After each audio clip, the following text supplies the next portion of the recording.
I've got some mustard, pickled red onions. My God. Welcome to Taste. This is your host, Kelly Kim. Every week, I give you a taste of the on chain future via a series of yum conversations with seriously on chain builders. In this episode, we chat with MYK.ETH, a nights and weekends on chain hacker who recently launched Log, the first international hot dog eating competition that's completely on chain. I was really excited for this episode because bringing taste on chain is literally what this pod is about. Log does that, literally, except the underlying tech is 10 times more intricate and even weaves some AI into it. We also explore Mike's unconventional journey into building in crypto. We then log a dog in real time, and then attempt to answer the age-old question, is a hot dog a sandwich? Hope you enjoy. Hello, hello, MYK.ETH. I am so excited that you're on the pod today. How are you? GM Kelly, I am well. Thanks for having me. I can't believe you're here. I discovered you on Le Warpcast. I think it was Jesse Pollack. He retweeted you and said, "Hey, this guy just launched a hot dog eating competition on chain." And I was like, "What? Oh, I have to eat a hot dog with this guy on a pod." That's the first thing that came into my mind. And it's happening today. So I'm really pumped. Tell us a little 30-minute spiel about who you are, why you're here, what you're building, what brings you on chain. 30 minutes or 30 seconds? I think Okay, 30 I seconds. guess you can't fit into 30 seconds. So let's say 7 minutes. Like a quick background on me and how I got on chain. So currently I work in HR at a digital media company, so I'm not somebody who works on chain full time. My history is a little bit unorthodox, I would say, of how I got here. So strap in. I loved computers my entire life growing up, played a lot of video games, tinkered with stuff. My dad was a programmer. And so I went to school for information science and comp sci. It was like kind of like a no-brainer of like what I would study. And when I started my career, I guess I had this knack for just making relationships with people and explaining things in a way people could understand. I actually went more into the product manager route than the computer programmer route, and started off at a small fintech company that had a lot of huge clients in the hedge fund administration space. I just got a reputation for being the person who could kind of bring people together and kind of iterate on ideas and kind of like inspire teams to move quickly. I pivoted to digital media in like the 20 teens. It was just a super fun industry to be working in. I'm in my 20s living in New York City. There were so many cool restaurants and bars that my company was writing about. There was Facebook and social were taking off as being like this really hot thing to be working on top of. I was a product manager on the tech and product team. As our company grew, I took on more managerial responsibilities. And so instead of working hands on the products, my team sort of became my product, and I continued to apply a product manager mindset to that. So I would experiment, try new things, get feedback, communicate our changes, measure the impact, and then repeat. And that seemed to be a pretty good way of going about building a team. Eventually was in charge of the program management department. So that was essentially blending the tech and product sides of the world together. And at this time, I actually went to get my master's degree. I studied global operations management, which is like a fancy tech-focused MBA, just so I can get my footing in some of the traditional education in terms of how do you scale teams and companies. But then the real big twist came in 2018, where the people officer of my company left, and our CEO and chief product officer were sort of looking for a replacement. Throughout that journey, they realized like it would be really interesting to have our chief product officer run the HR team, because like our tech and product team had like off the charts Glassdoor scores. Even people who were like, I don't really agree with where the company's going, but working on the tech and product team has been a dream. So how can we apply that culture to the rest of the company? How can we take the mindset we've used to build this team up to build the whole company up?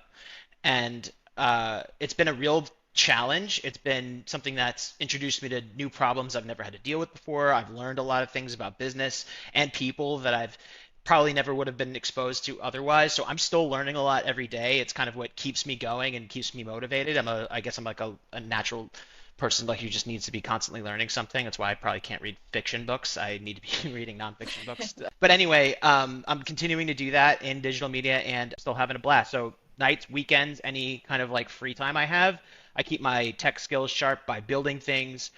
Been building Web 2 things for like, over 10 years, but started really getting into the Web 3 on-chain stuff in like late 2020. Damn. You have a lot of experience. It's not just tech, right? You've been in product, people, and actually like with the tech too. So that's the absolute like full scale of what you need to be in tech or in the space, especially. Um, when it comes to like building on chain, someone building, what got you to to build Log a Dog? Like, where did this come from, and what kind of things did you build before this to kind of hone the skills you needed to make this vision happen? Yeah, sure. For those who might not know, Hotdog is the world's first on-chain hot dog eating competition. Essentially, tracking how many hot dogs you eat throughout the summer. Whoever eats the most hot dogs this summer wins. That's the whole idea. Making it super simple for you to simply open logadog.xyz, the website, upload a picture of you eating a hot dog, and that's all you need to do. That hot dog essentially gets logged onto the base chain. So we're recording those as transactions. And the reason why I feel like it's so funny is because so much extra crazy over-engineered stuff happens when you upload that photo. We're pinning the photo to the interplanetary file system, IPFS. We're writing a transaction on base. We're indexing it in a subgraph to show on a leaderboard. We're running AI on it, so using OpenAI's technology to detect if you're actually eating a hot dog in the picture or not, and if so, making an automatic thumbs up or thumbs down, which is also a blockchain transaction on the image. And then other people could also thumbs up and thumbs down, so you need to get ratioed in the right way for it to show up on the leaderboard. There's so much ridiculous stuff happening, but you don't need to know how to use a wallet. You don't need to know like what crypto is really. You just need to know how to upload a picture, which like everyone who's used Instagram or anything like that knows how to do. So can we onboard people to the on-chain economy in a way that's fun, easy, relatable, and somehow ties into summer? And I don't think there's anything more quintessential than eating a hot dog outside with your friends in the summer. So just adding a little bit of like a spin to it. 100%. So this experiment basically takes the most complex sort of like technical, I don't know, levers. You're like pulling all the technical levers, but it's the most simple thing, eating a hot dog. On that topic, I think it's the right time to whip out our hot dog. Brought my appetite. I love hot dogs. I just don't eat them that much, but this is the perfect excuse to do so. All right, let's unravel 100%. this baby. So what kind of condiments are you putting on yours? Well, it seems like this place just chose for me. It's leaking. That's great. Hot dog juice is great. I've got some mustard, pickled red onions. My God. It's a glorious See, hot dog. that is like what I would call like a fully loaded dinger. I'm just going straight up Goldens. Shout out Goldens if they want to sponsor Tasty one day, maybe. I would The love podcast. Yeah, or Taste, sorry. Yeah, get on the sponsorship train. But yeah, just a plain old dinger from Shake Shack on DoorDash. That's my hot dog today. My dream sponsor is Heinz. Like, Yeah, I you love get every condiment you need, really. ketchup. Can you walk me through how to log this dog? Yeah, absolutely. Absolutely.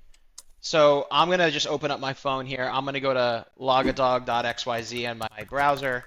And when I tap login, there's all these different login methods on how to log in. So Okay. the very first one at the very top is the Coinbase Smart Wallet. I mean, the stuff those folks are doing with auth and the Smart Wallet are so cool. So that's number one. But you could also log in with like a text message, so you can get texted a code. Yeah, I don't know if my Whoa. camera's going to do this right or not. And then also log in with email.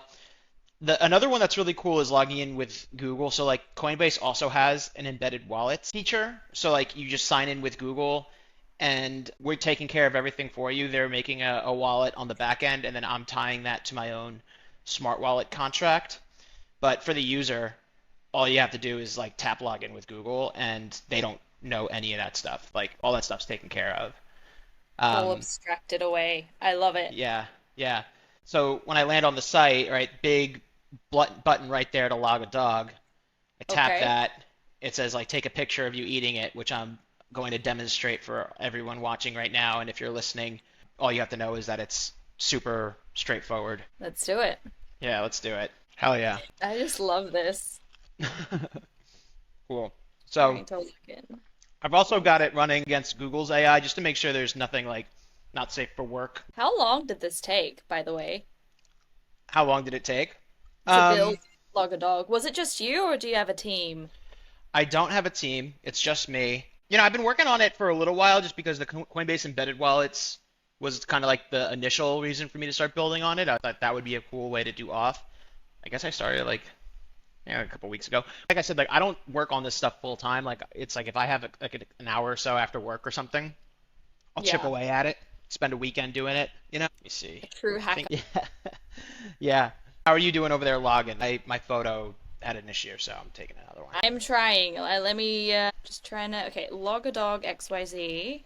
I feel like Arc browser is not the best for like Web3 experiences. Or What do you browser are you have Arc using? browser? It's Arc, like it's a Chromium browser, but sometimes the like crypto wallet integrations are not great. Like I want to log in with my Coinbase wallet. I've never tested or heard of Arc before, so that's news to me. Interesting. Is this something I can do on desktop? Sure. Or Yeah, absolutely. Yeah. let's give it a shot. Okay, I'm gonna take a picture of me eating it. I can upload the picture as well. Yeah, so if you've taken it already or something, you could also do it that way. Right, I think that's the way. Here we go. Ah, this is messy. Messier than I thought. Look at that. The hot dog's just like protruding. Okay. There you go. That hot dog is so big. Mmm. Mmm. Yeah, Oh, that's that the tastes stuff. so good. Mmm. And we're capturing all the reactions. Love it. Oh, I'm actually in love with this hot dog. I'm gonna have one more bite. Mmm. Okay. And so were you able to successfully log your dog? Okay. I'm gonna airdrop this to my laptop, Okay. and now's the time to log the dog. Checking for safety. hmm Uploading. Let's see what's going on. Do I need to create a profile? You do. Let me ask you this. Are you on Farcast or Warpcast? You could DM me on Warpcast. You could Yeah. post your picture to slash logadog and just put $log in the post, and then it'll automatically go on Logadog. Holy shit. No way. Okay, I'm gonna try Yeah, that. that's the new meta as of like a week ago. There's some guy, his name's Cool Beans.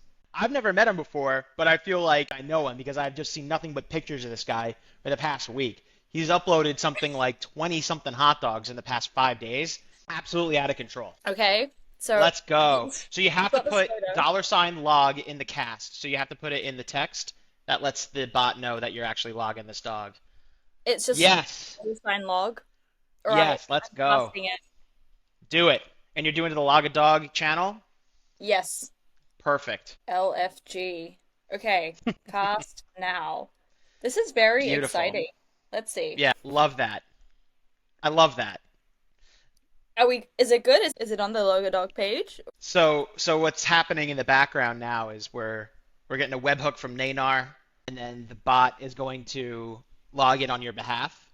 So I think we should be there by now, and you are, and there you are right there.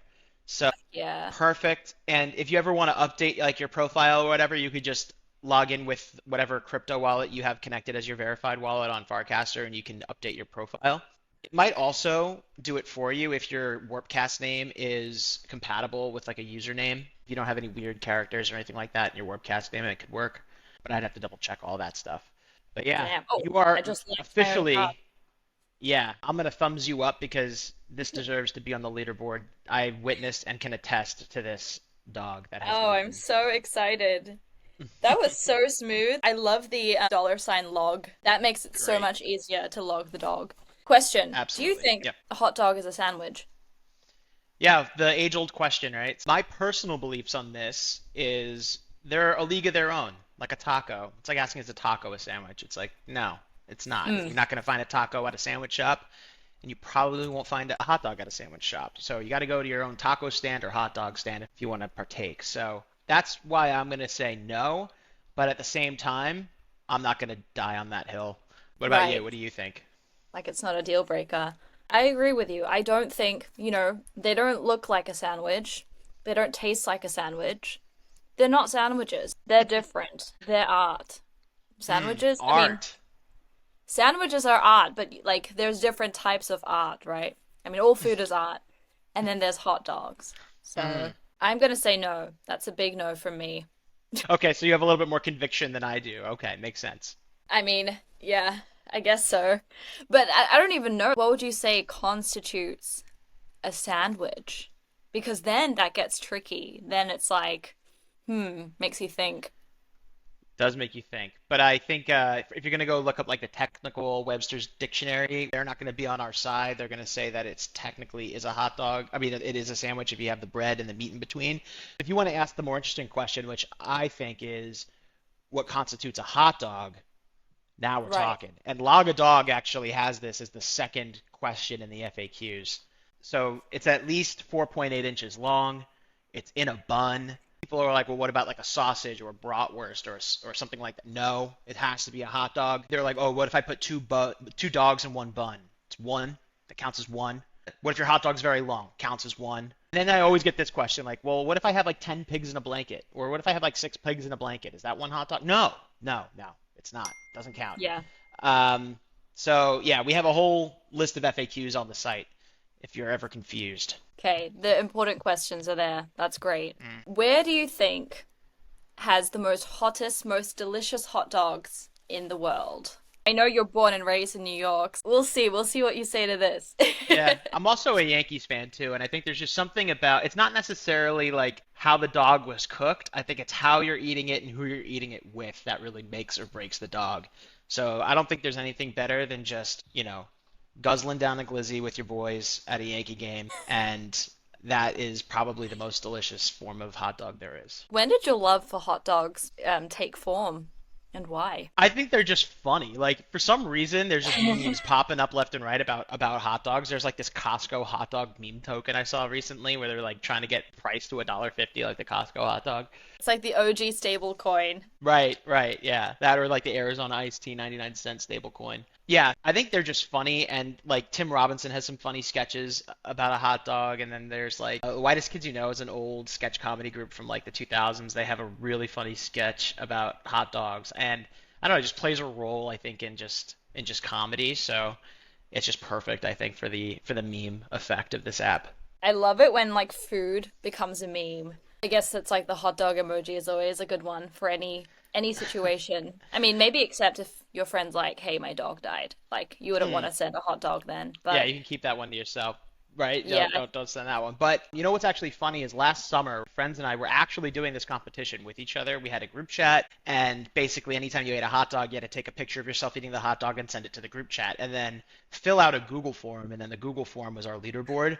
And everyone was kind of looking at me as the guy who over-engineers everything and was like, Mike, when are you going to make us a full-blown app for this? And so I yeah. said, all right, next summer, we're going to make an app so full-blown that you're not even going to believe it. And here I am a year later talking about it on a podcast. That's pretty wild. Where like the host just logged a dog on your extremely over-engineered own on-chain hot dog app. What a Exactly. life. What did you build before this? Tell me about your build like on-chain builder journey. I'm just curious what other things have whet your appetite. Yeah. Well, I guess like I got introduced to just like on-chain technology in kind of an unorthodox way. So like I said, like I work in HR, and in 2020, when the pandemic hit, my company still had to make content, right? So it's all like it's a media company. It's all about producing content. We have studios. I was in charge of the offices and facilities at that time. And there's no playbook at this time. This was like May 2020, June 2020. There's no playbook for how to operate in the pandemic. This is before all these best practices came out. It's before all these regulations came out. Everyone was sort of just doing their best with what they knew and what they could do. And being a natural like tech person, I thought I could probably solve this with technology. I was looking for a way to do that. And there was this app called Bindle, and they said like, we think we could be a great solution for this, for proving that somebody has tested, like passed the test for COVID, meaning like they don't have COVID and they could tell you they got it from a credible lab in the last 3 days. And I was like, yeah, but we're dealing with people who aren't employees. Sometimes we have talent coming from the outside of the company to be part of the shoot. Sharing of medical information is kind of like a gray area. How do we do that? And they said, well, we could prove to you that they got the results from this lab without sharing any other information about them. How does that work? Like, it's called a zero knowledge proof, and under the hood of this app, we're using NFTs, and we're, do all this technology, and I was mind blown. I was completely mind blown, and I said, I need to learn more about how this technology works because it's doing things that I didn't know were possible. And that's kind of where I started working on Web3 apps rather than like the traditional Web2 apps. I built so many like CRUD applications, like create, read, update, delete apps. Like it feels like you're making the same app over and over again in Web2. Web3, there's this whole other paradigm shift. You can make really complex things that are interoperable with other apps that are already on chain. So there's just so many more possibilities, and it's way more interesting to me. So that's where I got started. So things I've built since then, I had a Web 2 app that I brought to Web 3 called On-Chain Boxes is what I called it. But if you ever play Super Bowl boxes with your friends, Super Bowl boxes is essentially like a 10 by 10 grid. When the Super Bowl is played, you pick a random box. The grid gets assigned values randomly so that your box has like an X and Y value. So you might have 0-7, which a lot of people think is a great box because the reason your box is valuable is at the end of the quarter of the Super Bowl game, if the score ends like 0-7 or even like 10-17 or 20-20, any combination where the last digits are like 0-7 for like the particular teams, you win. And I was like, it would be really cool. Like I built this in Web 2 already. It'd be cool to build this on chain and just see what the differences are. And I used like chain link functions to look up the score of the game in the real world and then write those scores on chain. I didn't use NFTs as boxes. I've seen actually other implementations of that, but I just did it all in like a smart contract. But maybe eventually I can make that a game where you could like sell your position and sell your box with an NFT, like how Crypto the game let you sell your NFT as like your position in the game. So that's one thing I built. That was really fun. One other thing that I got involved with was there was like this meme coin back in the day called Potherium. And I just really liked the mission of it. Like, I don't know, it's just like right around when like meme coins, I was like looking around at like, oh, okay, it would be fun to dabble in some meme coins. Which one could I get behind? And I just stumbled across this one called Potherium that takes like a fee on transfer, but that fee goes to animal shelters. And I was like, you know what? Like 99.9% of meme coins you lose. If I'm going to lose, I might as well give it to the cats. So that's what I did. And eventually, because on-chain apps are interoperable, you could just build something and connect it to whatever you want. I built some stuff for Potherium. They were really helpful, giving me like more of a platform for their community to be like, oh, look at this thing that Mike built and like all this other stuff. So like that was really cool. Kind of validated my skills as a builder. And I've gotten to sort of like work with some shelters that are near and dear to my heart that are around where I live, and I can introduce them to it. And we've actually made some pretty big donations as a community that have gained a lot of attention. So that was a really cool one as well. Damn. Do you find building on chain, it makes it more fun for the end user? Like I know that as a builder yourself, there's a lot of primitives that are new and exciting. For example, interoperability or, how modular you can get. For example, the on-chain boxes app. As the end user or player, do you think it makes it more fun?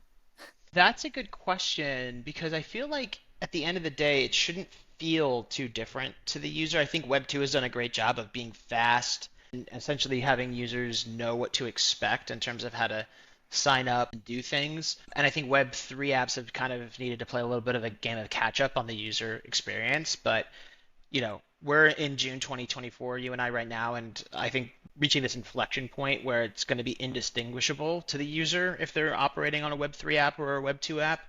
And when that happens, I think users will start to maybe not say appreciate the UX more, but appreciate the value of the on-chain economy and how it's related to the app that they're using. So for example, let's use the Super Bowl boxes right as the example. If you play Super Bowl boxes today with a friend or with a group, say like you go to a bar, you play Super Bowl boxes, that randomization of the scores, which is really affecting the value of your box, you're trusting the bartender or someone to be truthful and not give themselves like 0.7. With the boxes app, there's a verifiably random number from Chainlink that anybody can look at on the blockchain and know that that was actually a randomized number. It's taking sources from like ESPN's API, wherever else, and writing it on chain, and you can see like, okay, a decentralized Oracle network of people who didn't have any skin in the game came to a consensus. This was the score of the game. So it's totally fair. That's like something that you can't really do with Web2 server hosted by one person who could technically get in the middle and meddle with things. So I think like there's just different aspects of the on-chain apps that users will maybe value and not necessarily need to learn all these extra things to use. So to them, there's really no reason why it shouldn't be on-chain. If you're not building on-chain, you're not providing me with these other valuable features that maybe users will actually come to expect. I really like that answer. You're totally like spot on. UX is there because we don't want people to feel there's too much of a change. Like human beings are not good with that, right? Our job as builders is just to make it better. Whether it's making things more fair, more verifiable, having a trustless system for the littlest things like on-chain boxes. That's exciting. Yeah. One other thing I was thinking of just now is there might be some other things you could technically do today, but maybe are more advanced in the on-chain world. Like with games, if you have a skin, you want to resell the skin, maybe you can do that today in like a Web2 marketplace, but then having ownership over the NFT lets you truly have that autonomy or ownership of that asset and do whatever you want with it. And crypto, the game, let you kind of like sell your position in the game, which I've never seen another game do something like that. But you get really far in the game, and other people want your spot, you could sell them your spot. That's cool and maybe technically feasible in a Web 2 world, but I haven't seen that. Right. There's always new primitives that crypto brings that also create new experiences, right? No, every day I see something different. It's just amazing what people make of these different tools and technologies, like yourself. I will say, though, I wanted to ask about, I know you build things solo because you love it. Solo building is hard, especially in a space like crypto where there's so much that no one really knows how to do certain things. So I'm curious, from your experience as a solo builder, can you share some of the greatest moments or the most delicious and maybe some of the hardships or ugly parts of this reality? Yeah, I like to build. It's not like I like to build by myself, but like I do think that when you build solo, you obviously have a lot more authority over how things go, like what decisions you make and things like that. And when I'm doing the stuff that I'm doing today, which is, hobbies and nights and weekends, I think that fits better for me. But I've also worked in teams as well, like hackathons and things of that nature. I've actually done some side gigs for some clients and worked with some other devs, and I like that too. I would say the most validating thing about doing solo building, though, like Jesse Pollack nominated me as a builder in the Build Farcaster the other day, which is crazy to think about because, like I said, I don't do this full time. It's a hobby of mine that I really enjoy. It kind of feels like being a guy playing an acoustic guitar in a bar for fun at night, and then like Mick Jagger's, like, that guy shreds. What? Like that was really cool. I mean, Jesse Pollack is the Mick Jagger of crypto, right? He even like gives the vibe.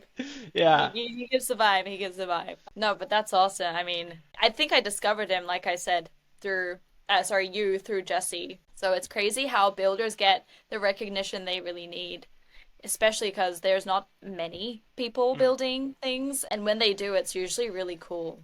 Like, Yeah. it's amazing what people can manage with tools that we have. Not to say that we don't have enough. 1 year ago, half the tools we have today didn't exist. So Totally. Yeah. it's gotten a lot better. Yeah, and there's also this really interesting thing happening right now on Warpcast is like this weekly rewarding for builders. Every week in base builds, the channel on Warpcast, just post something you built. It doesn't need to be a piece of software. You could be building a community. You could be building like a music album. You could be building a relationship. You could be building art. You could do anything really, and just say what you built. If you're building it on chain, you get money. You get Ethereum, which is wild. And it could be you as a person by yourself in your bedroom doing something cool on chain, and you get rewarded for it. That's really cool.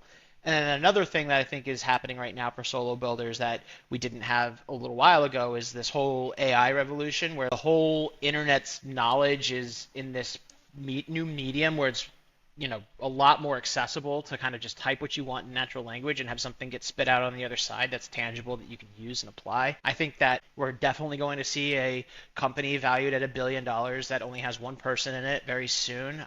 It's a really interesting time. Things are getting flipped on their head, and it'll be really interesting to see what happens. For sure. I mean, let me ask you something. As a builder, what sort of AI tools are you using? Just out of curiosity.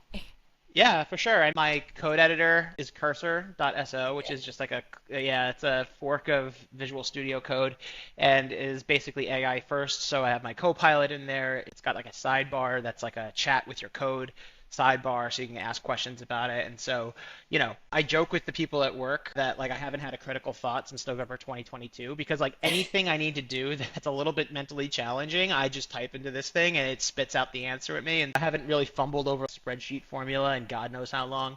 ChatGPT is actually down right now. Right before you and I hopped on, I was going to do something. I was going to summarize some meeting notes or something, and then it was down, and I was like, crap, I have to do all this work. Like, I'm already feeling that muscle kind of getting a little bit soft. But at the end of the day, I think like this is going to be something that we lean on just like we used to lean on calculators or something. So I definitely use AI for writing code. I use AI for designing and art a lot because like I'm not really an artist, so to speak. So I was building an app. In the beginning, it looks very bad, but these days it looks great because I just go to the AI generator, I tell it exactly what kind of art I want, and now it looks actually like 85% of the way there, and I didn't do anything other than type in a prompt. So I use it for art, I use it for coding, summarizing meetings, spreadsheet formulas, all that stuff. Um, in this scope of crypto, just going back to, I guess, the industry of all things on-chain social content, from when you entered the space until now, there have been a lot of roller coaster rides, right? The market's been crazy, drama all the time, blah, blah, blah. How did you survive? And what are the ways that you cope with drama, or how do you touch grass and take a break? And we're back. Little technical glitches. That's normal. I was saying, how do you touch grass? Crypto's crazy, mental health, touching grass. Share us your secrets apart from the occasional hot dog break. Yeah, sure. I mean, on Long Island, which is where I live, there's kayaking, which is great. There's beach volleyball. There's incredible beaches in Fire Island. It's the South Shore of Long Island. You need like a ferry to get there because there's no cars. So heading out there, my parents are out there a lot. Yeah, those are like the three things that I think would make a great day of touching grass or touching sand. Touching sand. I like that. It's usually like people just get really, really physically active and then force themselves to mentally disconnect from the space, which is great. It's healthy. Yeah, I've been doing Orange Theory with my fiance since October, and she's been going really consistently a lot. I need to really step my game up and stop eating these hot dogs and go more. I like it because they like tie this armband to you to regulate your heart rate, and then it's almost gamified because like, they give you points for however long you stay in this zone where your heart rate's elevated. So I need a little bit of that. I need a little bit of gamification in my workout. For sure. I always, when I go to Orange Theory, I just get anxious. Same with Barry's. I don't know why, this like hyped energy. I just get anxious. I'm like, I can't run. Like, I feel like if I stop running, I'll die. Or if I stop doing anything, I'll die. But that's how my brain works.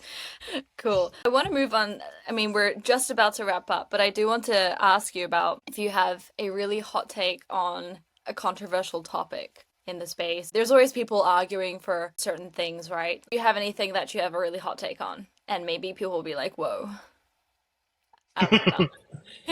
I don't know if I have any real hot takes. I saw a Twitter tiff between Matt Stoller and Jesse a couple days ago on about Matt Stoller, I think he's a journalist, saying that crypto is just nothing but a scam. And what it reminded me of, and this goes back to like my time working with animal shelters with Paul Therian, is like most people, I would think, outside of our bubble really do view it that way. I know there's a lot of building and genuine, legitimate projects that we all know about, but the outside world, for the most part, I feel is still in this other headspace when it comes to crypto. And so I think our head is on straight, and for most of us in this space, like in terms of building things that actually solve real problems, things that, like what Jesse would say, unlocks more creativity and freedom and everything that Base is trying to do. That's all the right direction. Once that gets built and gets used, then I think people's minds will change. And until then, at least I feel like we just need to put our heads down and build as an industry. And that's the only way people's perceptions will change. Yeah, that makes our job super hard because we're constantly having to be fighting. But yeah, I think in the end it'll be worth it. The on-chain game. Mm-hmm. What are you most excited about building? What's next for you after Log a Dog? That's a good question. Well, I was thinking about building this app that I think actually Jesse put out there as a app he wants to see built, which is gift your friend's kid crypto and let it sit in like a multi-sig, and then they turn 18 or something. It's hopefully more valuable and they use it for college or whatever. He said he's tried and just always hits these other roadblocks. And I'm like, oh, I wonder what those are. I'll probably hit them too. So I was thinking about maybe building that, but we'll see. I love that. The new trust fund baby is the new multi-sig baby. Yeah, exactly. Hey, did your parents give you a multi-sig? Yeah, that's funny. Yeah. No, I want my kid to be a multi-sig bae, for sure. What will you put in it? You're going to put Pepe in it, or what are you going to put in it? Ooh, that's a great question because I don't know. I think I'll have a little party box. Some higher tokens, some enjoy, some dog with hats, you know. Like, hey, did you know I saved this dog, this puppy for you when you were like really young? But it's now worth your college fund. How good is that? What about you? Yeah, it's a good question. I don't know. Definitely some ETH, I would think.